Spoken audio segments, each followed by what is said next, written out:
Auzubillahiminash-shaytanir-rajeem. Bismillahir-rahmanir-rahim.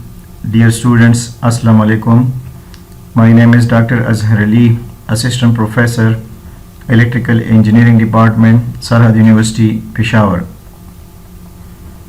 Dear students, in the previous lecture, we have discussed the numerical method for the approximate root of non-linear equation, which is Newton-Raphson method. And today we are going to discuss another method for the approximate solution of non-linear equation, which is called method of successio substitution, also called fixed point method. And this is the first lecture of 5th week for this course, numerical analysis. So dear students, since today we are going to discuss the fixed point method, so before starting the procedure of fixed point method, I would like to tell you first about the definition of fixed point. A point alpha is a fixed point of a function g if g of alpha is equal to alpha. For example, we have a function g is equal to sine x.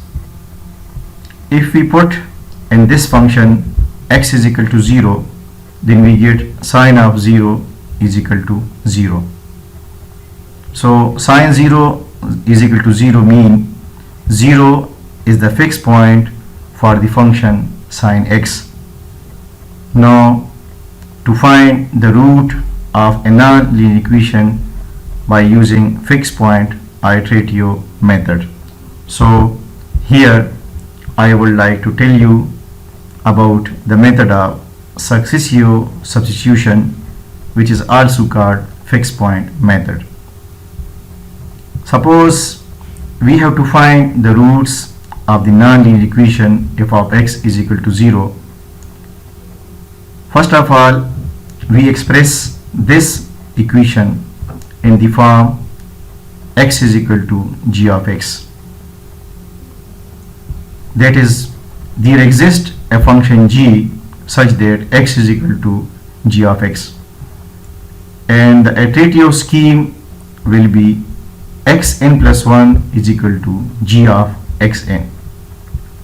So dear students, note that by using fixed point method for the roots of non-linear equation, first of all write the given equation in the form x is equal to g of x, and then make the iteratio scheme xn plus 1 is equal to g of xn, where xn denotes the nth iterated value, which is known, and xn plus 1 denotes n plus 1th approximated value, which is to be computed.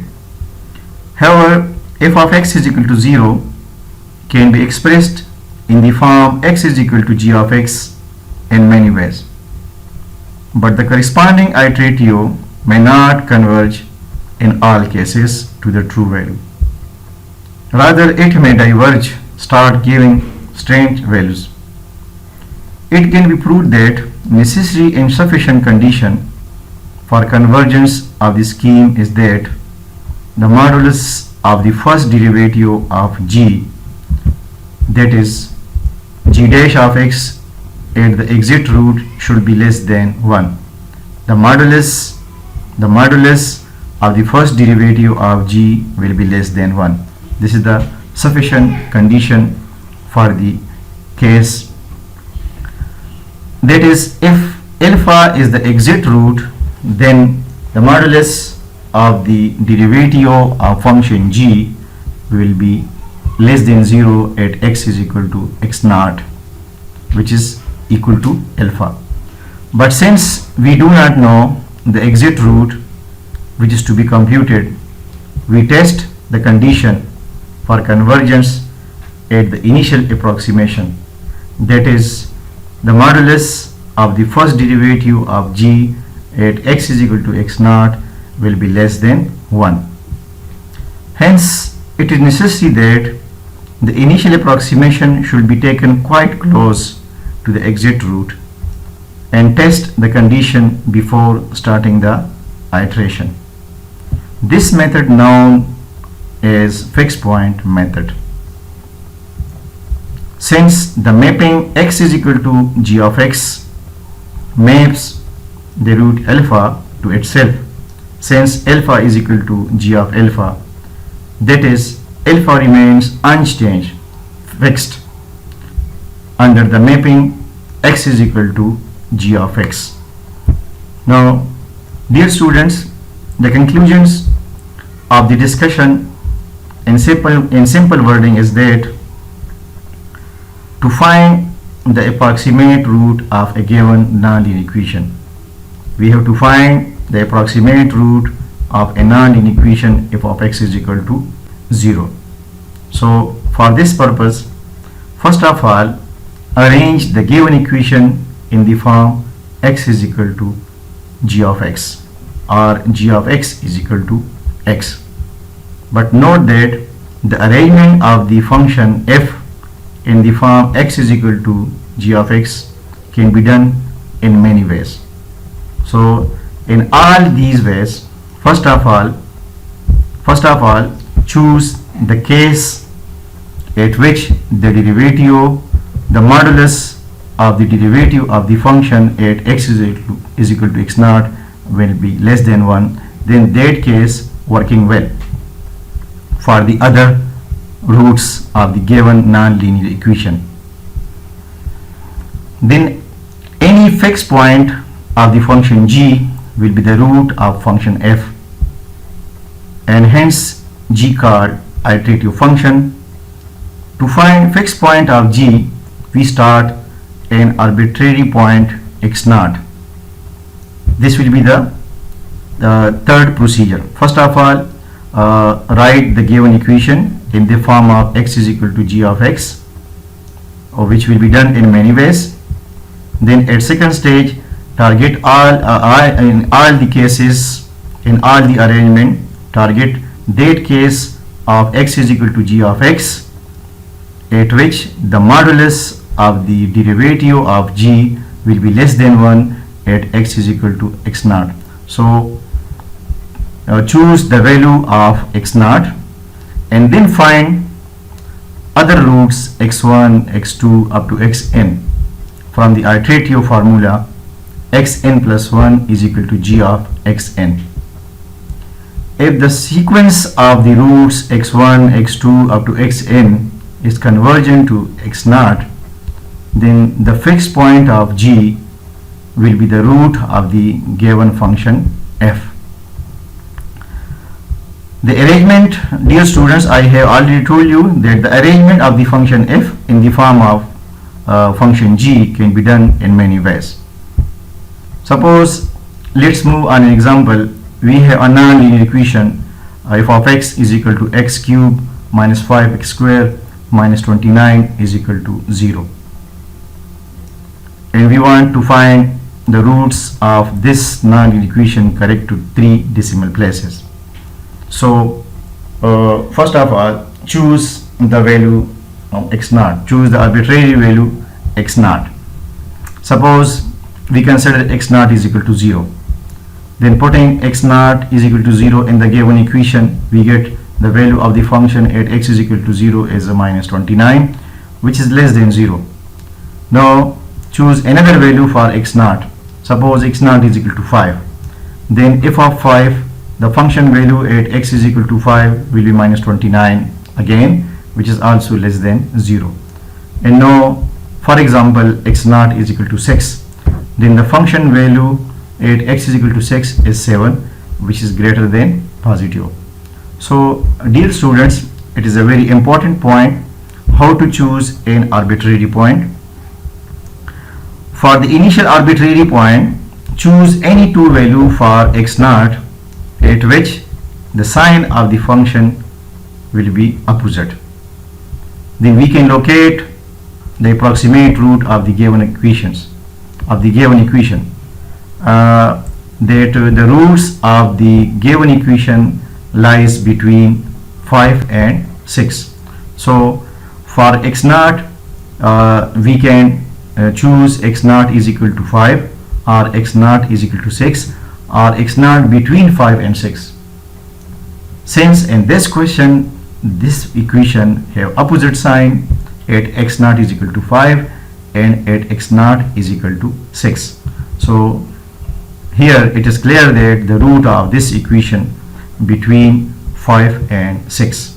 Now dear students, you can choose x naught is equal to 5 or x naught is equal to 6, or you can choose x naught between 5 and 6, but note that the approximate root of this equation lies between 5 and 6. Now after choosing the arbitrary x naught value, at the second stage express the given equation in the form x is equal to g of x.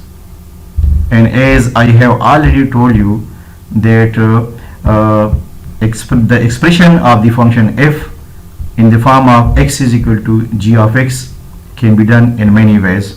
So in this example we can write this given equation in the form x is equal to 5x square plus 29 divided by x square, and we can write also x is equal to 5x square plus 29 divided by x whole under root. Similarly, we can write this equation as x is equal to 5x square plus 29 whole power 1 over 3, and also we can write the given equation as x is equal to x cube minus 29 divided by 5 whole square root. And similarly, we can express the given equation as x is equal to x cube minus 29 divided by 5x. So dear students, and this given equation can be written in all these 5 forms. X is equal to g of x, this is g of x, this is also g of x. Now that in the third case x is equal to g of x, and similarly in the fourth case x is equal to the function g of x. Similarly at the fifth case x is equal to x cube minus 29 divided by 5x. So here the question is that what is the suitable case in all these 5 cases. So as I have already told you that the suitable case of x is equal to g of x will be that at which the modulus of the first derivative of function g will be less than 0 at x is equal to x naught. So in this question, suppose we consider x naught is equal to 6 and consider the first case. And dear students, note that in this example at x is equal to at x naught is equal to 6, the first derivative of this g function, the modulus of the derivative of this g function is less than 1. So the suitable case in all these 5 cases is now x is equal to 5x square plus 29 divided by x square. So the iterative formula in this example now, xn plus 1 is equal to 5xn whole square plus 5xn square plus 29 divided by xn square, and this iterative formula is now for n is equal to 0, 1, 2 and so on up to n terms. Now for n is equal to 0 we can find the other roots x1. Putting n is equal to 0, we obtain x1 is equal to 5x naught square plus 29 divided by x naught square, and putting the value of x naught after simplification we get the x1 root is equal to 5.805. And similarly for n is equal to 1, putting n is equal to 1 and this iterative formula we get other roots x2 which is equal to 5x1 square plus 29 divided by x1 square, and putting the value of x1 from this previous simplification. So putting the value of x1 we get the value of x2 is equal to 5.8605, and similarly putting n is equal to 2 we get the third root which is equal to 5.845, the fourth root is 5.849, and similarly putting the n is equal to 4 we get the fifth root x5 is equal to 5.848, and putting n is equal to 5 we get the sixth root which is equal to 5.848. Dear students, note that since in these two roots x with x5 and x6. After decimal, 3 digits are repeated.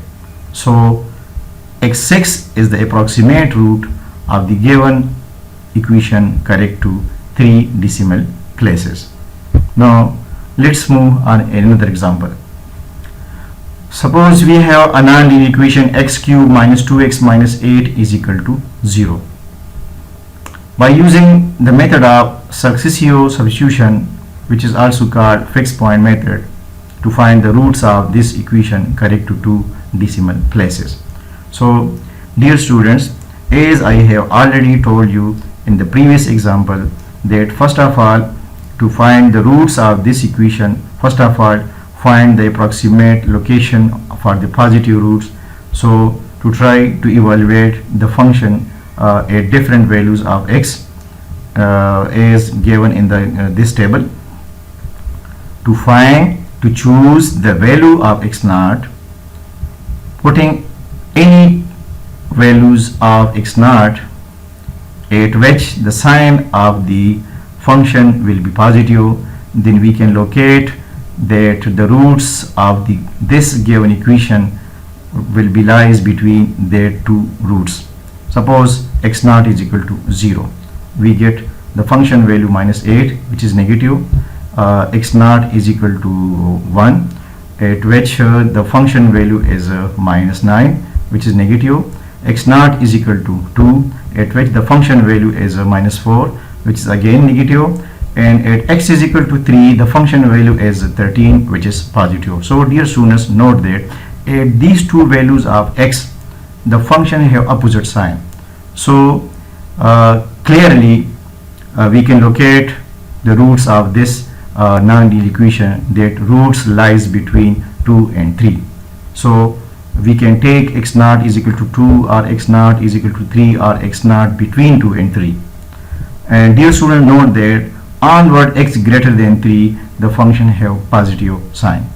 So since the function has opposite sign at x is equal to 2 and at x is equal to 3, so the roots lies between 2 and 3, and let us choose the initial approximation as x0 is equal to 2.5.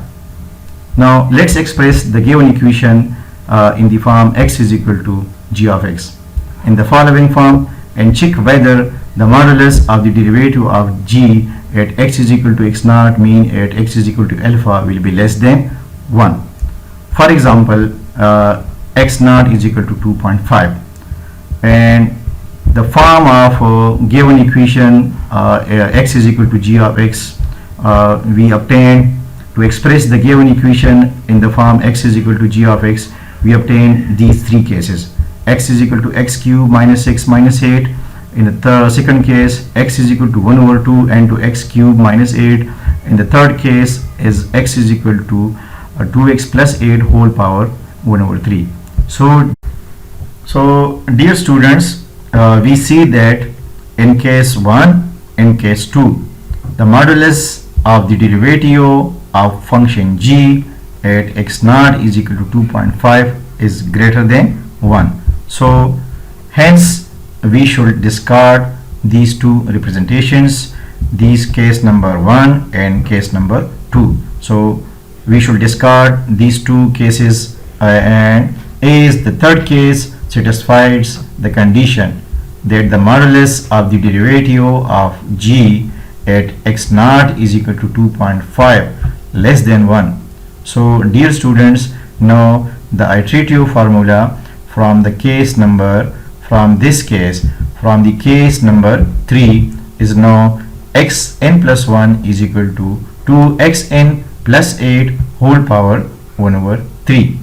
Now starting from x0 is equal to 2.5, putting in this iterative formula n is equal to 0, we get x1 is equal to 2.35 at x0 is equal to 2.5, and another root x2 will be 2.33, and similarly the third root will be 2.33.